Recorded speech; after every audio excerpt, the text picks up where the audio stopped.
si Althea at si Tiger. Pero itong naabutan ni Mother, may sugat si Althea sa leeg.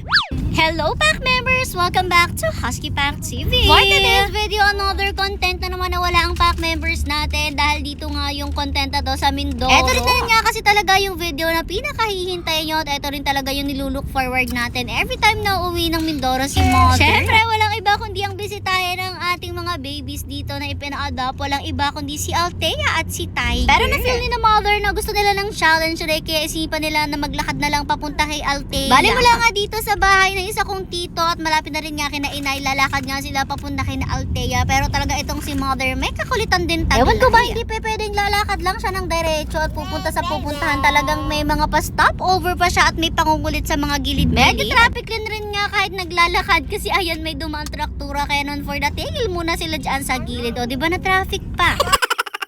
After naman na makadaan ng traktura, diretso na ulit at ayan for the lakad na ulit sila. Although medyo mahaba rin nga pala yung lalakarin dito. Tapos medyo maputik. Mukhang hinihintay nga lang din talaga ni Mother dito na madula siya kasi tingnan nyo naman napakataas rin talaga ng mga tubig-tubig na madadaanan nila. Sanay na rin naman ng si Mother dito kasi nga noon talagang kapag nagbabakasyon kami ay talagang dumadaan naman kami dito every time na pupunta nga kami sa kapitbahay. Dahil yung bahay nga ni Tito Abby na yun, wala naman talaga siyang kapitbahay. Talagang maglalakad ka pa ng malayo para makarating ka sa kapitbahay. O diba ang layo kapag hihingi ng toyo.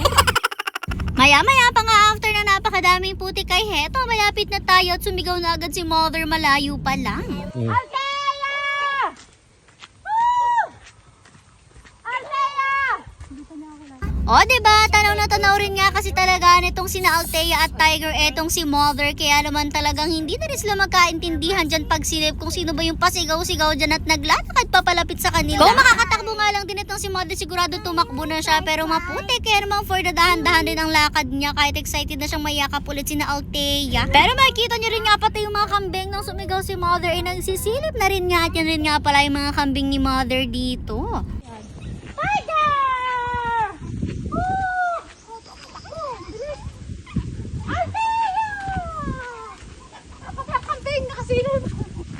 At ayun na nga yung mga kambing niya, dyan pa rin siya nakapwesto. At ayan, talagang ox na ox rin naman sina Althea dito. At ang layo talaga na narating nila at todo sa lubong na rin nga. Grabe talaga, napakatindi ng saya ni Althea nang makita ulit si Mother.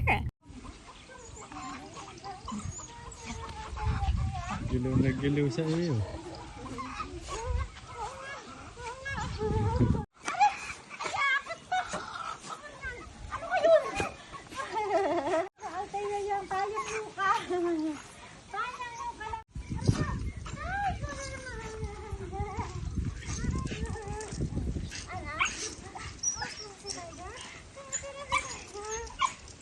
Gilaw na gilaw eh.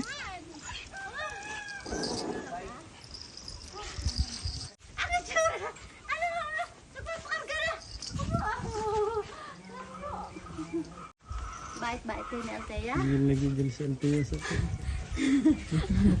Bait-bait kayo ni Althea. Buto nga saan yung bangko? At ayun na nga, for the salubong na si Mother sa dalawa at si Tiger nga binuhat na niya kasi medyo nakakasakit ang kuko ni Tiger sa pagsalubong. Si Althea naman, grabe kakirikisi at hindi agad magkaintindihan talaga dyan habang si Tiger ayan yakap-yakap ni Mother. O diba hindi bitawan? Maputik rin nga mga paa nila pero hindi talaga yan ininda ni Mother. Hinayaan na lang rin nga para masalubong niya nga yung dalawa. Habang inasalubong rin nga niya si Althea ay napansinan nga ni Mother na medyo masikip nga yung nasa leeg nitong si Althea. Tapos ito, pinaayos niya nga yan sa Tito Bobby. After nun, ibinalik na rin nga at dahan rin nga pala guys doon sa medyo masikip na yung nasa leeg niya. Tapos sobrang likot pa nga niya, kumikis-kis-kis na rin nga yan dyan sa kanyang leeg. Kaya naman ang nangyari talaga kay Althea, nagkaroon na nga siya ng kaunting sugad or kaunting irritation dyan sa leeg niya. Buti na nga lang at hindi pa rin siya gaano talagang katindi. At heto na nga siya, kita niya naman mapula-pula talaga. Pero papalagyan na rin naman daw yan ng gamot at medyo niluwagan na rin nga yung tali. Sana lang talaga hindi makaalpas itong si Althea kasi Diyos ko, nakakatakot pag nakaalpasan kaya yan pupunta. Kung maalala nyo kasi nung andito si Leo, nakawala talaga siya. Tapos ang tagal din niyang hinanap at hindi magkaintindihan kung saan ba siya hahanapin. At nung makita siya, putik na putik talaga siya. Si Tito Abe may bago rin nga daw ditong incubator. At ayan, napakasyahala niya. At huwag kayo, ang dami na rin nga daw niya napapisa na mga sisiw dahil dyan. O diba bongga, sigurado napakamahal rin yan.